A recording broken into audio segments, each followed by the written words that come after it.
Welcome back Hindi India धर्म and science with Dolly 24। I hope so guys आप सभी स्वस्थ होंगे, मस्त होंगे, ज़बरदस्त होंगे, हर रोज़ अपनी ज़िंदगी में नई नई खुशियों का वेलकम कर रहे होंगे।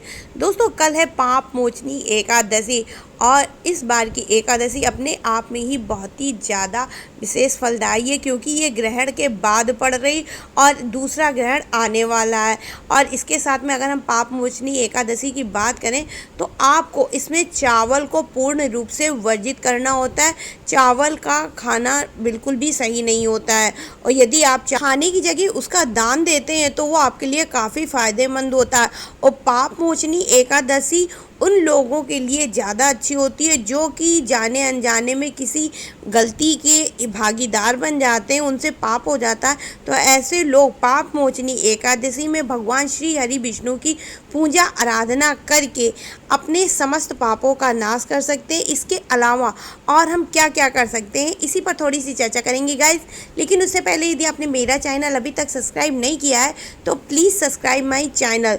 दोस्तों पाप मोचनी एकादशी विशेष रूप से भगवान श्री हरि विष्णु को समर्पित है और अगर आप पाप मोचनी एकादशी में विशेष रूप से फल पाना चाहते हैं तो आपको चावल के दान के साथ में दूध, दही, घी इन सब चीज़ों का भी दान देना चाहिए, क्योंकि द्रव्य पदार्थ का अगर हम दान देते हैं तो उससे हमारे जीवन में खुशियाँ, शक्ति व संपन्नता आती। और जहाँ दूध की बात आती है तो वहाँ तो अपने आप ही संपन्नता आती है अगर हम दान देते हैं। इसके अलावा भगवान श्री हरि विष्णु के ओम नमो भगवते वासुदेवाय मंत्र का जाप करना चाहिए। भगवान श्री हरि विष्णु का ओम नमो भगवते वासुदेवाय मंत्र एक ऐसा मंत्र है जिसको आप कभी भी किसी भी अवस्था में जाप कर सकते हो और इसमें भगवान श्री हरि विष्णु की संपूर्ण शक्तियां विराजमान है।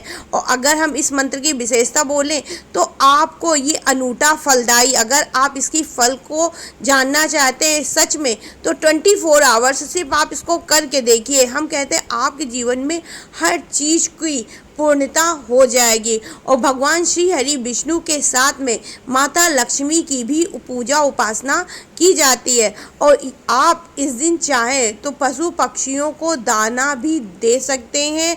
दाने में चावल को दें तो वो ज़्यादा उत्तम रहेगा। वैसे भी भगवान श्री हरि विष्णु ने ये कहा है कि हर नर में नारायण का वास होता है। ऐसी स्थिति में यदि आप पशु पक्षियों को दाना देते तो उससे आपके पापों का तो नाश होता ही है, साथ में आपके जीवन में शनि की भी स्थिति सुधरती है। इसके अलावा पाप मोचनी एकादशी के दिन जितना हो सके अलावा पीने की भी चीज़ों का दान दे। अगर आप कुछ नहीं बांट पा रहे हैं तो पानी सबसे उत्तम चीज़ होती है दान देने के लिए, क्योंकि जो पाप मोचनी एकादशी होती ही अनजाने में हुए गलत कर्मों के पाप से बचने के लिए इस एकादशी को मनाया जाता। और अगर इसकी व्याख्या हम पुराणों में देखें तो भगवान श्री हरि विष्णु ने अर्जुन को स्वयं बताया कि प्रमुख विशेषताओं के बारे में। और कृपा प्राप्त करने के लिए आपको इस दिन चाहिए जितना अधिक हो सके पूजा पाठ, हवन आदि में समय व्यतीत करें। और यदि आप ऐसा नहीं कर पा रहे हैं किसी समस्यावश तो आप कोई दूसरा कर रहा हो तो उसमें हिस्सेदारी भी कर सकते हैं। भगवान श्री हरि विष्णु ये नहीं बोलते कि आप अपने काम का नुकसान करके उनको माने।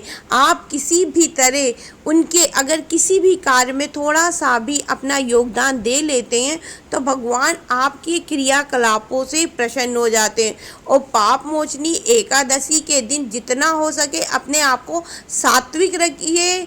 पूर्ण रूप से आप जो है लहसुन, प्याज, मांस, मदिरा इन सब चीज़ों का आहार ना करें, इनका सेवन ना करें, क्योंकि यदि आप सच में भगवान की कृपा प्राप्त करना चाहते हैं तो आप भोजन नहीं ना सही लेकिन इन सब चीज़ों का त्याग करके भगवान की कृपा को आसानी से प्राप्त कर सकते हैं। और भगवान श्री हरि के लिए ओम नमो भगवते वासुदेवाय के अलावा आप श्रीं मंत्र का भी जाप कर सकते हैं।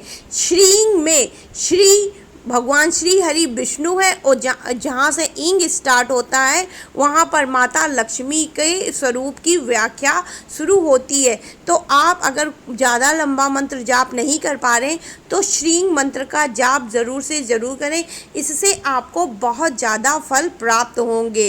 तो आई होप सो गाइज मेरी दी हुई जानकारी आपको पसंद आई होगी। पसंद आई हो तो please like share and subscribe my channel. और कल के दिन दान दे या न दे लेकिन पशु पक्षियों को दाना जरूर दें। तो राधे राधे, जय श्री कृष्णा, हर हर महादेव।